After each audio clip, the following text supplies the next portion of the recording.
burglarized sometime between April 2nd and April 7th of 2024, claimed that designer handbags and jewelry valued at more than $200,000 were missing from the primary residence bedroom upstairs.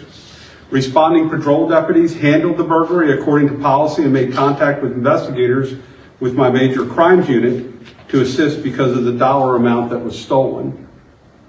Crime scene investigators came to the scene the night of the report to process the scene for fingerprints, DNA, and anything of evidentiary value. And while I'm there, I want to thank the state police. They actually responded, and the superintendent of the state police, Colonel Butler, I want to thank him for working with us on the case and providing resources.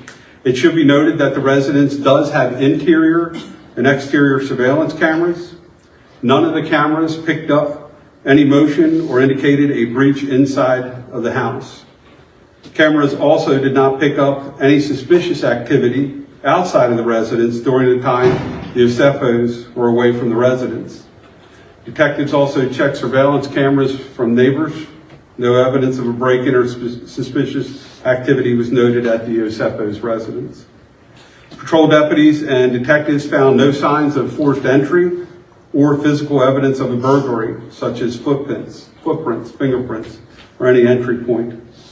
The OSEFOs alleged that the burglar came in through a second-story window into the master bedroom. There was no evidence inside the residence that someone made an attempt to get into the residence through that particular window. No evidence indicated that anyone attempted to enter the house. The bedroom upstairs where the theft occurred was ransacked. The mattress was thrown off of the bed onto the floor to give an indication that a burglary did occur. Initial responding deputies again called our investigators because of the high dollar amount that was stolen. After the initial report, following days, we made contact with 3 separate insurance companies that the OSEFOs used to insure their property, which is common with this loss this type of loss that detectives actually communicate with insurance companies to share information. In the days following the initial report, the OSEFOs contacted detectives several times to provide additional information about the alleged burglary, evidence, and missing items.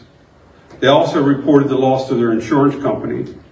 Again, the OSEFOs alleged and claimed that just over $200,000 in items were stolen from the burglary. Weeks after the alleged burglary, detectives discovered Mrs. OSEFO had posted photos on social media wearing jewelry that matched items she had reported stolen, specifically a diamond anniversary band. Detectives were provided receipts by the OSEFOs for the loss of items that they had purchased dating as far back as 2018. On those receipts were email addresses. We had become suspicious that this was a false claim. On those receipts were email addresses, which detectives authored search and seizure warrants so that they could access both the OSEFO's email accounts to attempt to acquire more evidence. The emails provided additional evidence that indicated this was a fraudulent claim, specifically Edward's communication with Wendy, and I quote, "Are there additional high-value items we can add to this inventory list? I'm trying to get the total to exceed $423,000, which is our policy maximum."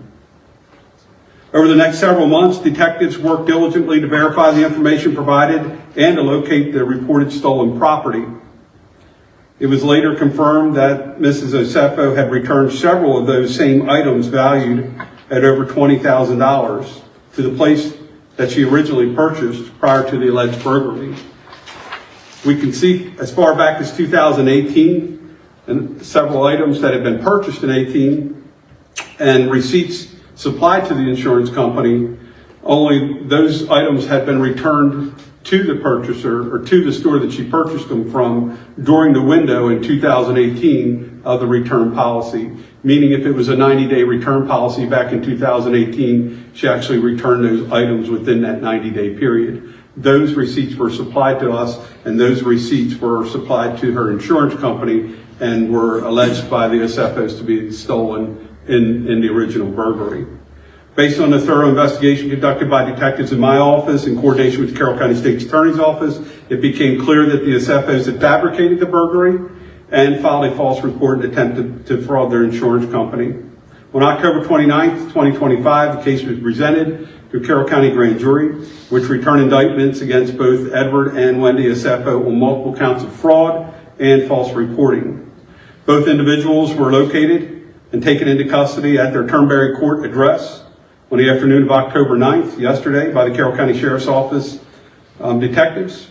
Deputies executed a search and seizure warrant at the residence during the arrest. An additional 15 items that were believed to be reported stolen by the OSEFOs during the initial report were also located during that search and seizure warrant. Those items included jewelry and high-end handbags.